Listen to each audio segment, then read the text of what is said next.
different ones have different practices. I spoke to someone who's Hindu, who's a colleague of mine, and he says, a year down, I've got to have this ceremony, and I do this, and we go to the spot, and there's a tree.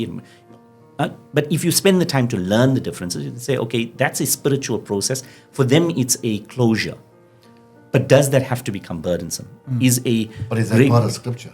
It's not part of scripture. In most cases, it's not part of scripture. There's elements that are in scripture, but you can't tell me that we've got, let's take a Christian process. A lot of the things that we see as religion are actually cultural practices, or sometimes they're practices that may be, rooted in some other issue.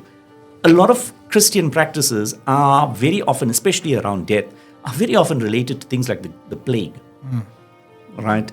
Because you had a situation where now you've got massive death, you've got nobody to support, how do you deal with this? And you don't have the tools that we have, sterilization and, all of those things. So what did people do?